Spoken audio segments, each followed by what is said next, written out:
as you get towards. Hey guys, Crankin Surf back again, and sorry I'm a day late on the video, but hey, that happens. I was busy yesterday. I'm redoing my shaping room, so that's a whole other story. This week I was going to talk about these things. Chinese surfboards. Are they any good? Do they have a purpose in the industry? Sorry, I've been shaping a board, so I'm a bit dusty. Do they have a purpose in the industry? Yes, they do. And these are opinions based on times that I've actually repaired them or surfed them, but here goes. So first of all, backyard shaper, which means I shape in my shed, and look, I make my own boards. There you go, simple as that. So I support local. I buy my resin locally, my blanks locally, they're cut locally, everything is done locally. Even my paints and that, which I'm just trying to find a colour for this board, I bought locally. So do Chinese boards have a place in the industry? Yes, but hear me out. So occasionally you'll get someone, there's a lot of them actually, I call them sometime surfers, because they might surf when they go on holidays with the family for 2 weeks in summer. They might do 2 weeks in winter, but they basically don't need to spend $1,000 on a board. You've also got your backpackers that come to Australia. Sorry, it's a bit hot.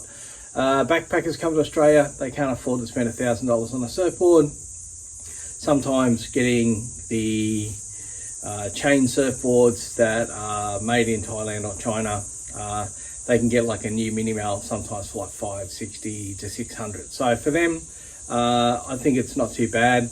You've got your little fish like this. Look, it's an Awali, it's an epoxy, it's solid as.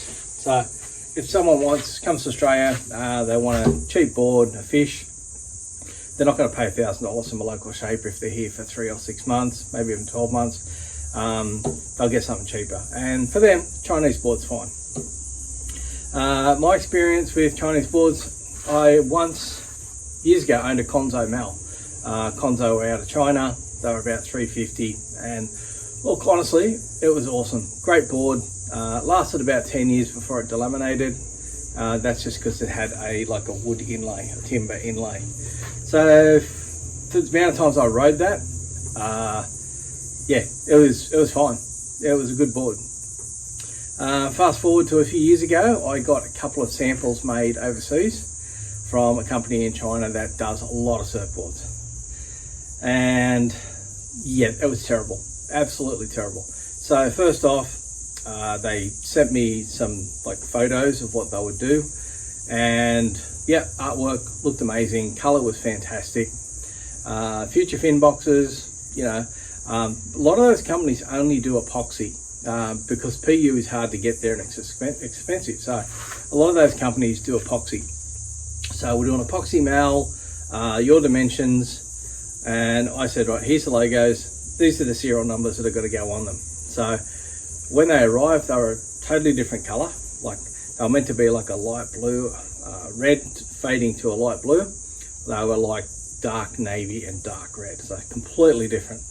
The boxes weren't FCS, sorry, the boxes were FCS1 and not futures. So that was one sort of kind of stuff up, which I went, yeah, I can wear that. The problem with the boards was you could really grab them and they were almost spongy, like they were terrible.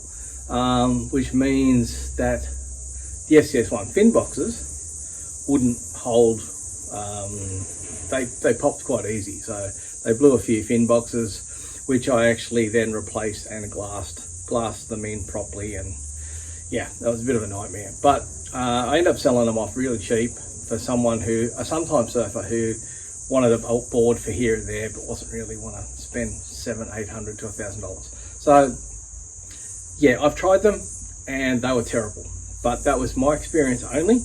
Your experience may be different. If you're a shaper and you want to get like a production run out of another country, yeah, for me it's a no, but for you it could be a yes. And as I said, an opinion is only a personal opinion. For me, they were terrible. These are Walis and a few different ones. They're fine. These are all right. Like this is a keel fin twin fish, and it's a good board. It's solid as. I've just done a repair on it because it had a D-lam, which again, you know, I've seen that on Chinese boards, but you also get them on Australian made boards. Just done a repair on probably one of the top range boards here in Australia. They blew a fin box, and then a couple of weeks later they blew the other fin box, and they weren't surfing hard. They were just lightly glassed, and yeah, that's a don't want to get sued. But anyway, Chinese boards, yes, they have a place. Would I buy one again? No. Even if I wasn't a shaper, I still wouldn't buy one. I think you can get a much better local product. Like if you're going to Indonesia and you want an Indo gun, you go to a shaper who surfs Indo and does Indo guns. In Newcastle, it'd be like Peter McCabe, who was one of the founders really of G-Land. I would get an Indo gun from him because that's what he surfed. He was great. Still a great surfer, by the way, old Pete. So your local shaper knows the breaks, especially around your area. I'm not saying that you have to buy like someone in your town, but someone understands the local surf conditions. They can ask you, where are you going to surf it? What's your level of surfing? And please, if a shaper asks you your level of surfing, be honest. Don't tell them that you're fantastic, I'm intermediate plus, when you've just come off the soft top. Because you come back going, oh, this board's no good. And it's like, no, it's the operator error. So, yeah, so getting back to the topic, Chinese boards, they're okay. Good for the sometime surfer, good for the backpacker. But if you're a serious surfer, I don't think you'd go near one. Just because they're a nightmare to repair. I said most of them are epoxy, so they're a punish. I'm not a fan of epoxy, if you understand that. But look, yeah, I think they're fine, have their place. Not for me, might be fine for someone else. I said it's only in a matter of opinion, and some people like them, some people don't. A lot of shops won't repair them or hate repairing them, and I can see why. I've done this D-lam, and it was a pretty big job, and I've just got to paint it, and you know, I'll sell it cheap because really no one's going to pay much for it. I might get $50 for it. So there you go, that's my thoughts on Chinese surfboards or Thai surfboards. There's a lot of factories in Bali as well, but they are good quality. I've seen a couple of factories and they're really good. The staff are knowledgeable, and actually a lot of them surf, so they actually understand the product and what they're making, which is similar to what you get here in Australia. So, you know, they blow foam over there, they do all sorts of stuff. So, yeah, look, at the end of the day, the decision's yours in what you do. If you want a surfboard that's cheap, then yeah, grab a Chinese one, that's fine. But if you surf all the time, don't do it. Yeah, that's my opinion. Like and subscribe if you can. Hopefully next week I'll have the shaping bay finished. It's sort of half done, and we'll see how we go. So get out, get surfing. See you.